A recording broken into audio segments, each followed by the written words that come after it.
So let's look at the relation R, which is going to be the set of pairs x and y in, say, the reals, where x is less than or equal to y. Okay, and so what we want to know is the relation R going to be reflexive, symmetric, and or transitive? It may be one of these things, it may be all of them, but we'll see. So we're looking at the set of pairs x and y, where x is less than or equal to y.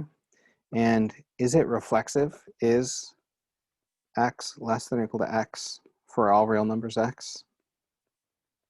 Definitely. Okay, yes, so it is reflexive.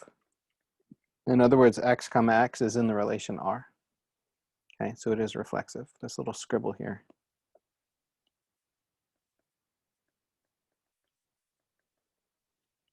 Yes, it is reflexive. If x is less than or equal to y, does it follow that y is less than or equal to x? And the answer here is no. And so in order to prove that this is false, all we need is one place where it doesn't work. So notice that 2, 3 is in R, because 2 is less than or equal to 3, but 3, 2 is not in R.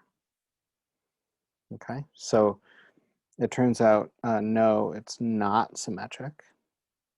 It's okay. And then finally, is it transitive? If x is less than or equal to y, and y is less than or equal to z, is x less than or equal to z? Is that true for all real numbers x, y, and z? And the answer is yes. Yes, so it is transitive. Okay, so it turns out that this is reflexive and transitive, but not symmetric. Let's look at another example. And here, this example is going to be the set of real numbers, the set of pairs of real numbers x and y, such that x and y have the same absolute value. Okay, so this is going to be the set of real numbers where x and y have the same absolute value. So we want to know again, is it reflexive, symmetric, and transitive? And so is the absolute value of x equal to the absolute value of x for all x? And the answer is of course. So yes, so it's reflexive.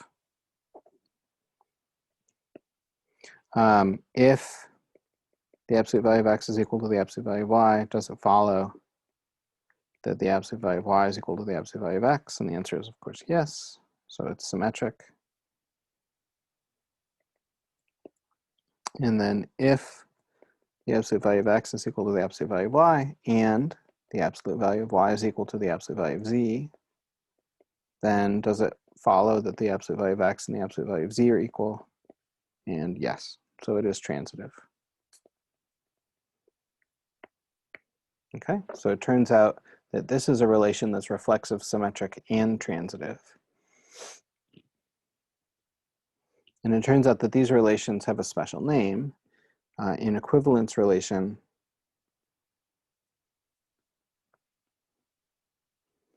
is a relation, so this is a relation such that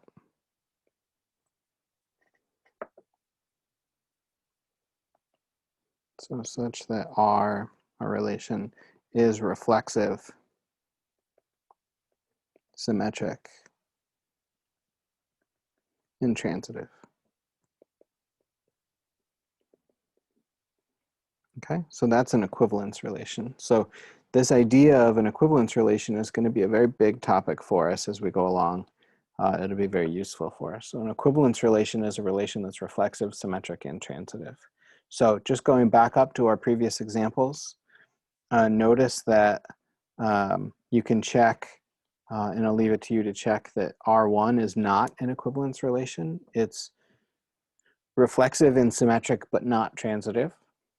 R2 is not an equivalence relation. In fact, it's none of those things. It's not reflexive because x is not equal to x plus 2 for any x. It's not symmetric. If you switch the role of x and y, it's not going to work.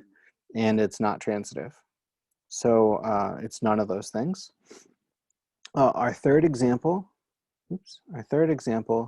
was reflexive intransitive, but not symmetric. And then our final example was reflexive, symmetric, and transitive. Okay, so that happens to be reflexive, symmetric, and transitive.